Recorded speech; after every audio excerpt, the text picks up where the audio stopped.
Hello everyone. In this video I'm going to be speaking about how we can free ourselves from the past or from unpleasant experiences we've had in the past, and in a sense how we can overcome or move beyond victim consciousness. Every one of us have had experiences in our lives that were unpleasant or distressing in some way. Things that we felt were harmful to us, whether it was physically or emotionally harmful. We've had experiences that we may feel were unfair or unjust, and we tend to carry these throughout our lives.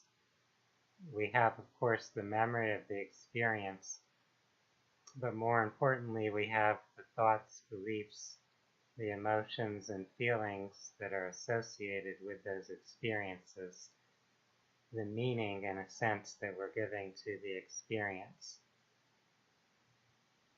If we're still carrying anger, resentment, shame, guilt, embarrassment, fear, and so on, then we still have that energetic attachment to whatever we hold in our memory. So it's unresolved in some way. And we're carrying it kind of like baggage in our aura, in our energy field, which is our field of consciousness. And so with that pattern present in our energy and our consciousness, we're going to continue to play out experiences in our life to reactivate that particular issue, to help that particular feeling or thought pattern resurface, to bring us new opportunities to resolve it or heal it in whatever way we may need to do that. So whatever we haven't faced and resolved, whatever we haven't healed or released, is still there and still seeking its resolution. What tends to happen is we have these memories and experiences and the thoughts, the emotions that are connected to them, influencing how we're reacting to whatever's going on in our life in the present. It kind of becomes a filter through which we are processing our present experience. So we end up carrying these different prejudices or biases or distorted patterns, we could say, that cause us to process things in particular ways that are not necessarily healthy or balanced. For example, as a child, you may have had a certain person abusing or mistreating you in some way, and you may, in the present, react to any person who reminds you of that original abuser in a negative or biased way.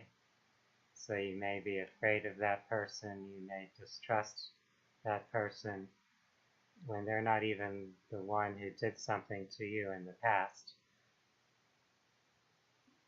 But your subconscious memory and association is causing you to seek to protect yourself here in the present. So someone who in some way reminds you of that past victimizer now triggers you, or you trigger yourself in a sense, because they're not the person who's forcing you to react in that way. It's your own internal reaction, how you are processing what's going on around you. So as you have this reaction now, you're creating perhaps a negative feedback loop.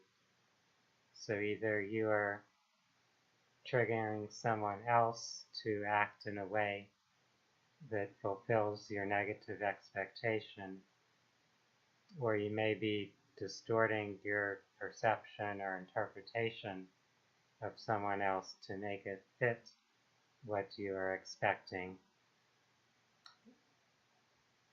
This gets kind of complicated sometimes for us to recognize. When we have these unprocessed experiences, we're, in a sense, using the law of attraction in a negative way. Those who are familiar with these metaphysical principles have often heard or read about the law of attraction and how the things that we're thinking and feeling and carrying within our vibrational energy will attract to us similar experiences or things that resonate with what we're thinking and feeling. So if you feel like a victim, if you feel that people abuse you, they reject you, they abandon you, whatever it is that's in that belief system that you're carrying, then you're going to, in a sense, attract or go into resonance with experiences in the present as you go through your life that will bring up that particular feeling or experience again. When this happens, it's not bad, it's not wrong, it's not something for you to beat yourself up about. It's the universe reminding you that you haven't resolved the feelings and thoughts that you carry from your past experiences. So this is a new opportunity to create healing for yourself. You may have a tendency to not pursue the path of healing. You may just feel victimized again and compound that pattern or add on to that negative imprint. But you always have the opportunity to frame this experience in a different way, to process it in a different way, so that you can move in the direction of healing and wholeness. For example, let's say you have a negative belief about yourself based on something that happened when you were younger. You may have been rejected. Let's say it was rejection in terms of your professional career, or it could have been rejection in personal relationships. If you still carry that feeling of rejection, that someone rejected you, in that sense, feeling like a victim of rejection, then when you come forward into new experiences, you may be afraid of rejection. You may expect people to reject you. And you may also have a tendency to distort your interpretation of your interactions with people, where you tell yourself the story that someone is rejecting you when that has very little to do with what actually occurred. The other person's actions wouldn't even realistically be interpreted in that way by someone who is coming from a more neutral perspective. So we kind of build up these different distortions in our thought process based upon our feelings, our reactions from the past. When we notice we're carrying that sort of baggage in our consciousness, it's helpful to start training ourselves to look at things in a more positive and empowering way, to see ourselves in a more positive light, to see all the experiences that we've had as opportunities to define ourselves in a more positive way, regardless of what external circumstances are. No matter what people have seemingly done to us, whether we experienced abandonment, rejection, abuse, insults, whatever it might have been, we need to learn to not take it as personally as we might have previously done, to have a more solid and stable sense of self, to really truly value ourself, to be okay with ourself, more at peace and content within our own being, so that our sense of self, our self-worth, our self-confidence, our self-love, and so on, aren't dependent upon the actions of others. It's not dependent on what other people have said or done in connection with us. This includes even the most extreme forms of experience. So people that have been severely abused, people who have been subjected to great injustices, to sexual assault, to so many different things that we look on in a very negative or abhorrent way. We can look at them from a new perspective now and remind ourselves that our soul is giving us the opportunity to release those experiences, to forgive and let go, to reconnect with our true self, with an understanding and awareness of who we truly are as spiritual beings having this human experience, so that we're not ashamed or embarrassed about things that have occurred. We're not holding on to guilt. We're not holding on to anger, to resentment, to fear or anxiety. We're able to release those experiences so that we can have our consciousness more focused, more grounded in the present.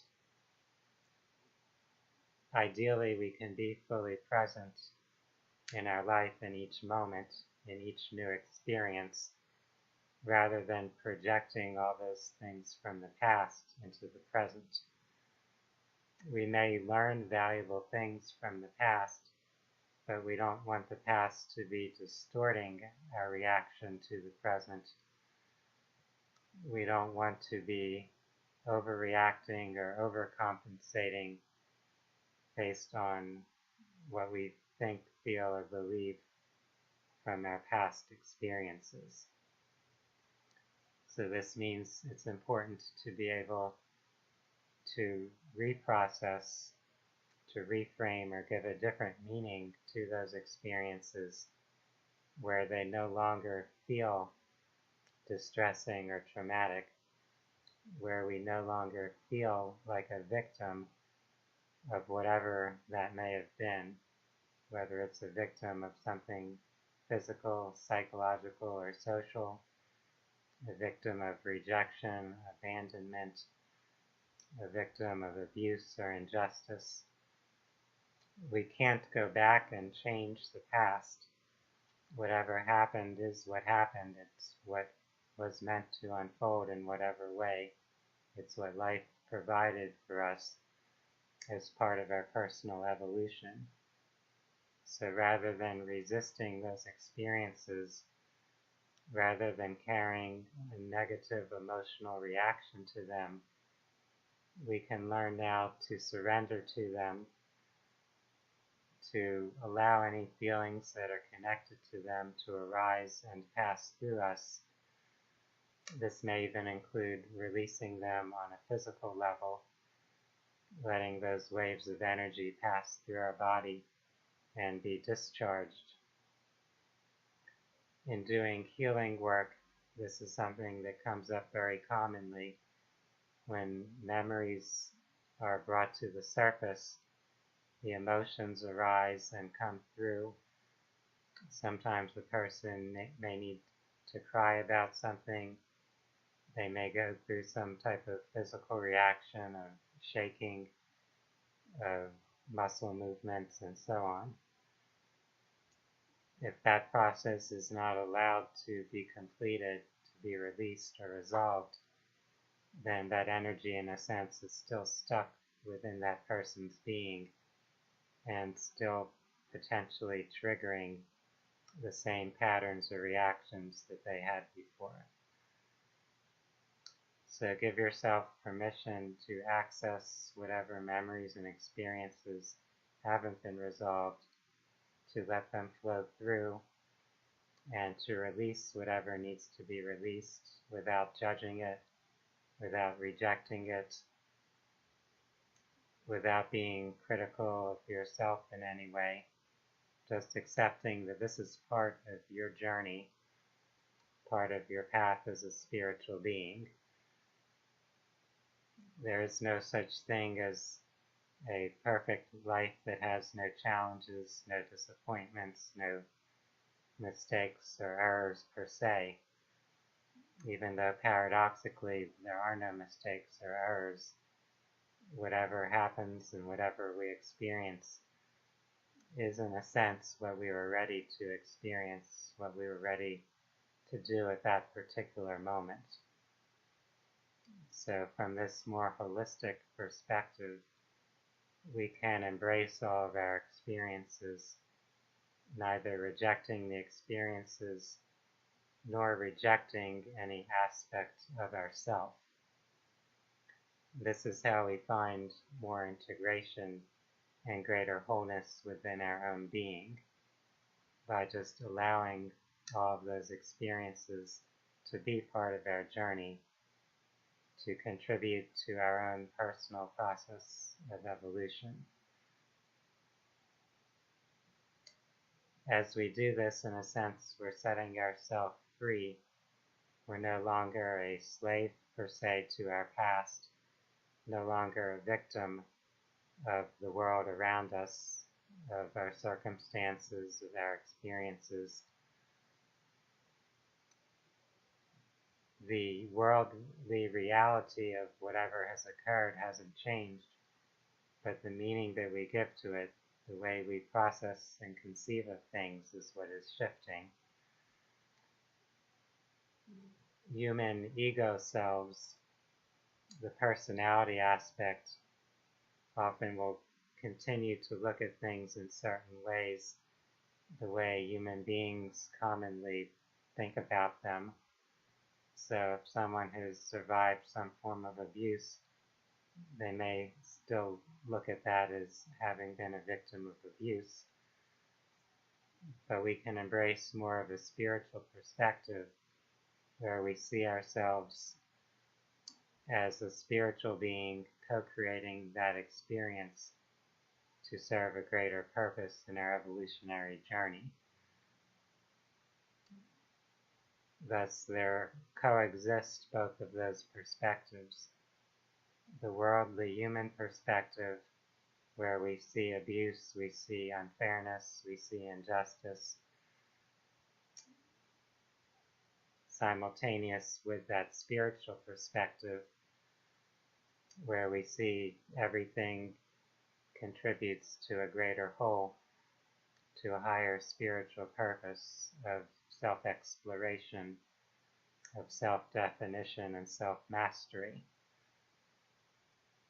So everything is contributing toward that wholeness, toward that greater purpose. I hope that this discussion has given each of you some insight into yourself, into your own life path, your own personal journey, your own process of healing and transformation. I appreciate each of you for taking your time to view this video, and I would like to invite each of you to view more of my YouTube videos, as well as to visit my website, www.phinsights.com. That's PHINSIGHTS.com. You'll find more information about the holistic healing services I offer, and also additional resources to learn about personal development, spirituality, and natural and holistic health and wellness.